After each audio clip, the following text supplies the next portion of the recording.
तो नमस्कार दोस्तों, आप सभी प्यारे भाई-बहनों का क्लास ओआरएस में फिर से एक बार जोरदार स्वागत है। तो हम आपके सामने यूपी पुलिस एसएससी जीडी के लिए और यूपी पुलिस के लिए हिंदी का वीडियो लेकर उपस्थित हैं। और अगर चैनल पे नए हैं तो चैनल को सब्सक्राइब कर दीजिएगा, क्योंकि हम निरंतर आप लोगों के लिए प्रयास कर रहे हैं। तो चैनल को सब्सक्राइब करके हमारे साथ जुड़ जाइए और हमें ज़रूर सपोर्ट करिए। तो चलिए आज का टेस्ट शुरू करते हैं। और यकीन मानिए ये सारे के सारे क्वेश्चन आपके प्रीवियस ईयर क्वेश्चन से लिए गए हैं। और अगर आप मेरा वीडियो लगातार देखते हैं तो आप आने वाले यूपी एग्ज़ाम और आपका एसएससी जीडी के लिए आप एक अच्छा स्कोर और ला सकते हैं, और कहीं न कहीं आप सिलेक्शन के बहुत नज़दीक पहुंच सकते हैं। तो चलिए आज का टेस्ट शुरू करते हैं ज़्यादा बातें ना करते हुए।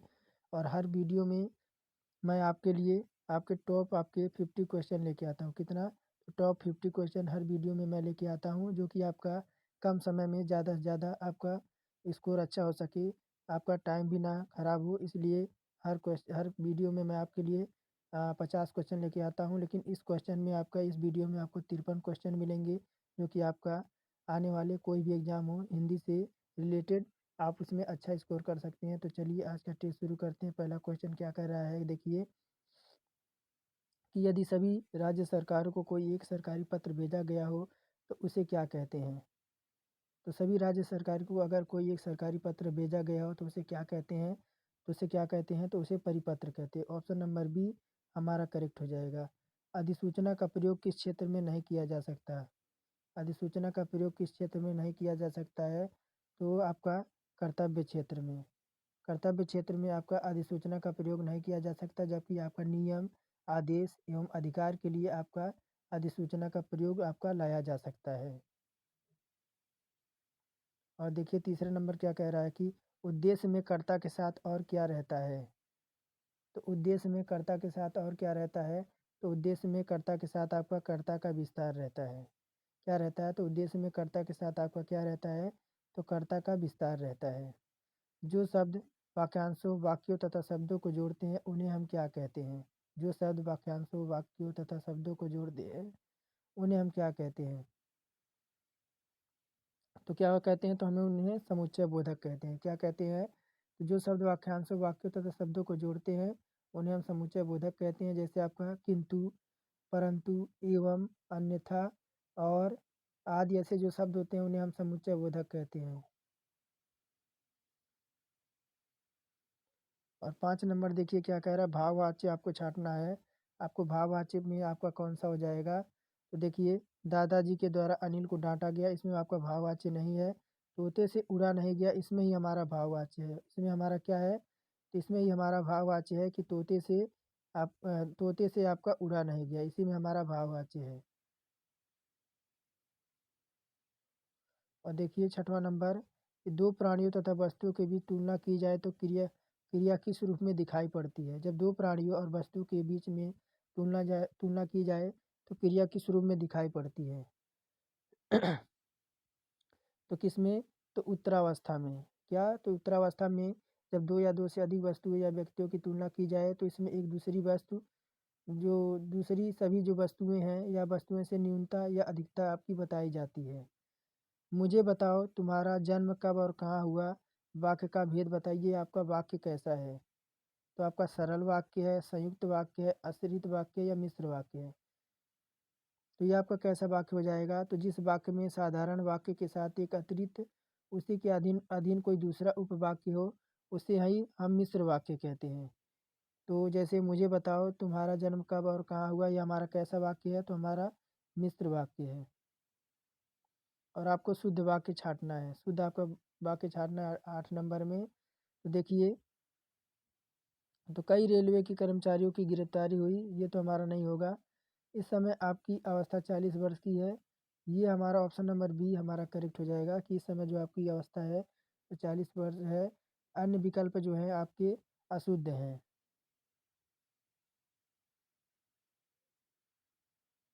और देखिए सर्प, मेढक, सिंह, घोड़ा, बानर, हाथी आदि को समझाने वाला शब्द कौन-सा है? तो देखिए हरि, एक शब्द क्या होता है? तो इन सभी के लिए एक शब्द जैसे सर्प, मेढक, सिंह, घोड़ा, बानर आदि के लिए आपको समझाने के लिए एक आपका शब्द क्या होता है? आपको हरि कहते हैं। कौन सी प्राचीन भाषा नहीं है? तो आपकी क्या है, तो पंजाबी आपकी प्राचीन भाषा नहीं है, ऑप्शन नंबर बी। बाकी देखिए भाषा का विस्तार पहले कैसे हुआ। सबसे पहले आपकी संस्कृत आई, उसके बाद आपकी पाली आई, उसके बाद आपकी प्राकृतिक भाषा, फिर आपका अपभ्रंश आया, फिर आपकी प्राचीन हिंदी आई। और देखिए अनिश्चयवाचक सर्वनाम का अपादान कारक में बहुवचन रूप होगा, तो क्या होगा, तो किन्हीं से। क्या, तो किन्हीं से। देखिए अनिश्चय सर्वनाम का अपादान कारक में बहुवचन रूप किन्हीं से होगा, लेकिन किसी से, किन्हीं से अनिश्चय सर्वनाम का अपादान कारक में एक वचन के रूप में होगा। इनका क्या होगा, तो आपका एक वचन के रूप में होगा। पुल्लिंग शब्द आपको छांटना है, 12 नंबर में पुल्लिंग शब्द छापना है। तो क्या है, तो देखिए कैमरा आपका पुल्लिंग शब्द है, जबकि आपका पायल, प्लेट, तलवार आपके स्त्रीलिंग शब्द है। तो आपके लिंग दो ही प्रकार के होते हैं, तो एक आपका स्त्रीलिंग, एक पुल्लिंग। तो पुल्लिंग पुल्लिंग क्या होता है, तो ऐसे शब्द जिनमें पूरी जाति का बोध होता है।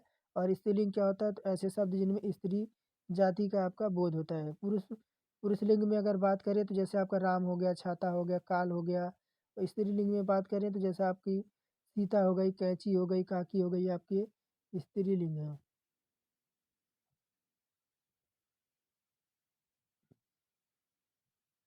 और आगे देखिए क्या कह रहा है, पाहुना का पर्यायवाची होगा, पाहुना।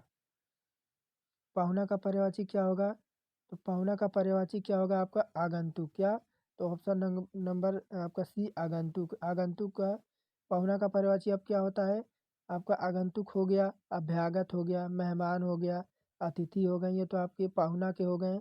बाकी आपका देखिए कृषक का क्या होता है, तो कृषक का आपका किसान हो गया, कृषिजीवी हो गया, हलवा हो गया, और आपका भूमिपुल हो गया।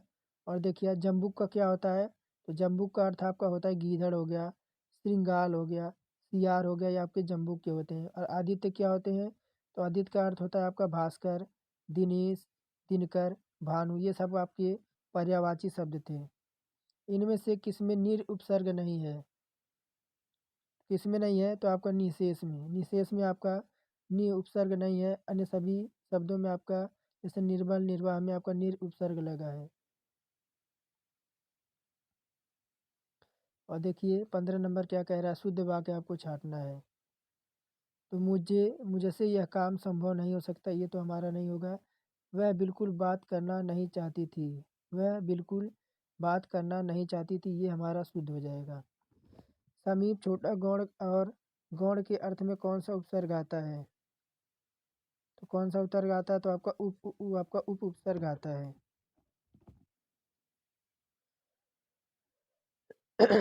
17 नंबर देखिए कुंदन का पर्यायवाची होगा, तो कुंदन का पर्यायवाची क्या होता है, तो कुंदन का पर्यायवाची हेम होता है। और देखिए दुश्मन का पर्यायवाची की बात करें तो आपका अरि हो गया, विपक्षी हो गया, दुश्मन हो गया, बैरी हो गया, शत्रु हो गया। और मतंग का पर्यायवाची की बात करें तो मतंग का अर्थ हो गया क्या, गज हो गया, हाथी हो गया, कुंभी हो गया, मदगल हो गया। और स्वजन का हो गया पर्यायवाची, तो स्नेही, सुहृदय, साथी और दोस्त। और driving man catches is true का अर्थ क्या हो जाएगा,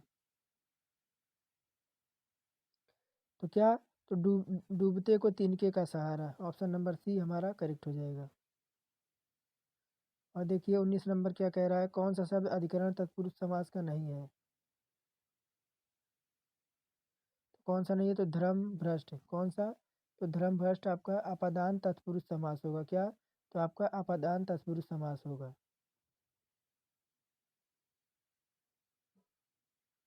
और 20 नंबर में देखिए आपको शुद्ध वाक्य छांटना है।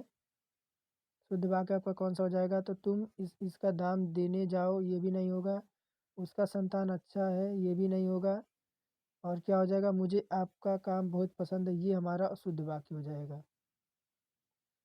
अब पंजाब में हिंदी का प्रचार प्रसार किसने किया, तो श्रद्धा राम फुलेरी ने। किसने, तो सब प्रचार आपका श्रद्धा राम फुलेरी ने किया। असफलता न मिलने पर दुखी होने को क्या कहते हैं, क्या कहते हैं, तो क्षोभ कहते हैं।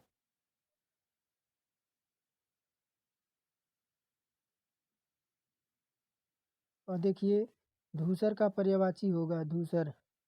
तो धूसर का पर्यायवाची क्या होगा, तो बेसर। क्या, तो बेसर। और दूसर का कई पर्यायवाची और होते हैं, तो बेसर हो गया आपका, गधा हो गया, बैसाख नंदन हो गया, गर्दभ हो गया। और देखिए और किसी का बात करें पर्यायवाची की, तो खनक का पर्यायवाची क्या हो गया, तो तस्कर हो गया, रजनीचर हो गया, साहसिक हो गया, मूषक हो गया। और अगर सदन का पर्यायवाची की बात करें तो शाला, कुट, निकेतन, भवन। और गजबदन का बात करें तो मूषक वाहन, भावनी नंदन, मोदिक प्रिय। और खाने की इच्छा को क्या कहेंगे, तो खाने की इच्छा को क्या कहेंगे, तो विभुच्छा कहेंगे। और देखिए आगे क्या कह रहा है, स्पर्श व्यंजन, कंठ ध्वनि, आघोष और महाप्राण ध्वनियाँ हैं। तो कौन सी, तो आपकी यह। स्पर्श व्यंजन में कौन कौन से आते हैं, तो आपका क हो गया, ख हो गया, ग हो गया, घ हो गया, अण हो गया। और कंठ ध्वनियों में क्या होती हैं, तो कंठ व्यंजन क्या होते हैं, तो क, ख, ग और घ, ये हमारे कंठ हो गए हैं।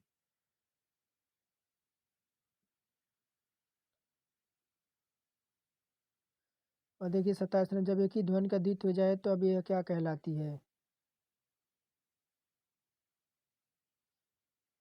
तो क्या कहलाती है, तो युग्मक ध्वनियाँ कहलाती हैं।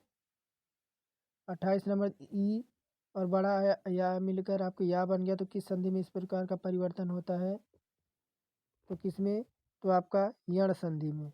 ऑप्शन नंबर सी हमारा करेक्ट हो जाएगा। और देवनागरी लिपि का प्रयोग सर्वप्रथम आपका कहाँ पर हुआ था, देवनागरी लिपि का सर्वप्रथम प्रयोग आपका कहाँ पर हुआ था, तो कहाँ पे, तो जयभट्ट के शिलालेखों में। ऑप्शन नंबर डी हमारा करेक्ट हो जाएगा। अब बुरे में, बुरे अर्थ में प्रयुक्त होने वाला पद उपसर्ग किस भाषा का है, तो किस भाषा का है, तो आपका उर्दू फारसी का, किसका, तो आपका उर्दू फारसी भाषा का है। और आहट, आवट और आस आदि किस प्रकार के तद्धित प्रत्यय हैं, तो ये हमारे कैसे हैं, तो आपके भाववाचक। आपका देखिए कड़वा में जब आहट मिलाएंगे तो कड़वाहट हो जाएगा, मीठा में जब आस मिलाएंगे तो मिठास होगा, और आग में आवट मिलाएंगे तो आपका अमावट होगा। और 32 नंबर देखिए, अपादान कारक उत्तम पुरुष बहुवचन रूप होगा, तो क्या होगा आपका, हमसे। ऑप्शन नंबर बी हमारा करेक्ट हो जाएगा। और 33 नंबर देखिए, दाँत कटी रोटी का अर्थ क्या होगा, दाँत कटी रोटी का अर्थ क्या होगा, तो आपका गहरी दोस्ती। स्वभाव मिश्रित अनुराग को कहा जाता है, स्वभाव मिश्रित अनुराग को कहा जाता है, तो क्या कहा जाता है, तो परिणय, क्या, तो आपका परिणय कहा जाता है।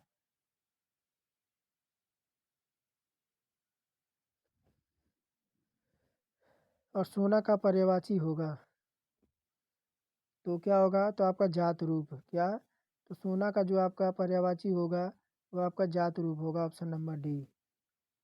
और शुद्ध वर्तनी वाला शब्द छांटिए 36 नंबर में, तो कौन होगा, तो जो आपका मुमूर्ष दे रखा है ये हमारा शुद्ध होगा। और पयोद का संधि विच्छेद आपका होगा,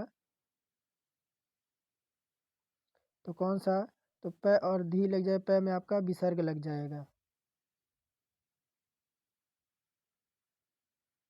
और कंठ तालव्य कौन सा है, इसमें आपका 38 नंबर बताइए आपका कौन सा कंठ तालव्य हो जाएगा,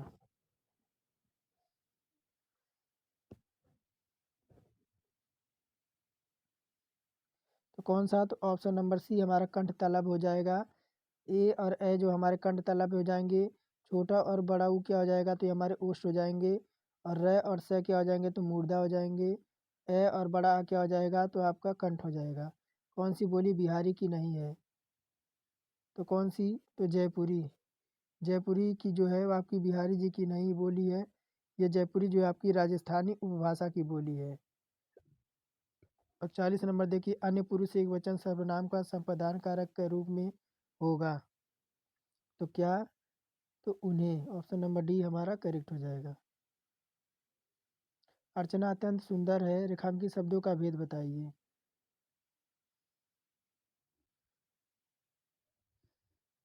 तो क्या है, तो दिया गया रेखांकित पद आपका अत्यंत आपका प्रविशेषण है, क्या है, तो आपका प्रविशेषण है। उन शब्दों को कहते हैं जो शब्दों की विशेषता बताते उसे हम प्रविशेषण कहते हैं। हथियाना चिकनाना किस प्रकार की क्रिया है? तो कैसी क्रिया है आपकी? नाम धातु क्रिया है। ऑप्शन नंबर ए हमारा करेक्ट हो जाएगा। देखिए संज्ञा या आपका विशेषण से मिलकर बनने वाली क्रिया आपकी नाम धातु कहलाती है। आपके है जैसे हाथ से हथियाना, बात से बतियाना और चिकन से चिकनाना।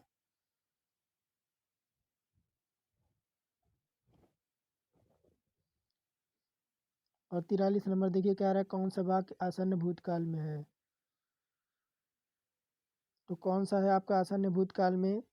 तो मैंने आम खाया है। क्या? तो मैंने आप आम खाया है, ये आपका आसन्न भूतकाल में है। तत् तत्सम शब्द है। तो तत्सम शब्द आपका कौन सा है? तो अढ़ाई। ऑप्शन नंबर बी हमारा अढ़ाई हो जाएगा। अढ़ाई का आपका तत्भव क्या होता है? तो चार। आपका देखिए त्वरी का आपका चार होता है। अढ़ाई का आपका क्या होता है? तो अर्ध तृतीय होता है। मोर का मयूर होता है। और आपका वैन का वचन होता है। और 45 नंबर देखिए कौन सा फारसी शब्द नहीं है? तो कौन सा नहीं? तो इस्तीफा आपका जो है ये फारसी शब्द नहीं है, बल्कि आपका इस्तीफा क्या है? तो इस्तीफा आपका अरबी शब्द है। कैसा? तो इस्तीफा आपका अरबी शब्द है। और पंकज जलज आदि किस प्रकार के शब्द हैं? तो किस प्रकार के हैं? तो आपके योग रूढ़ है।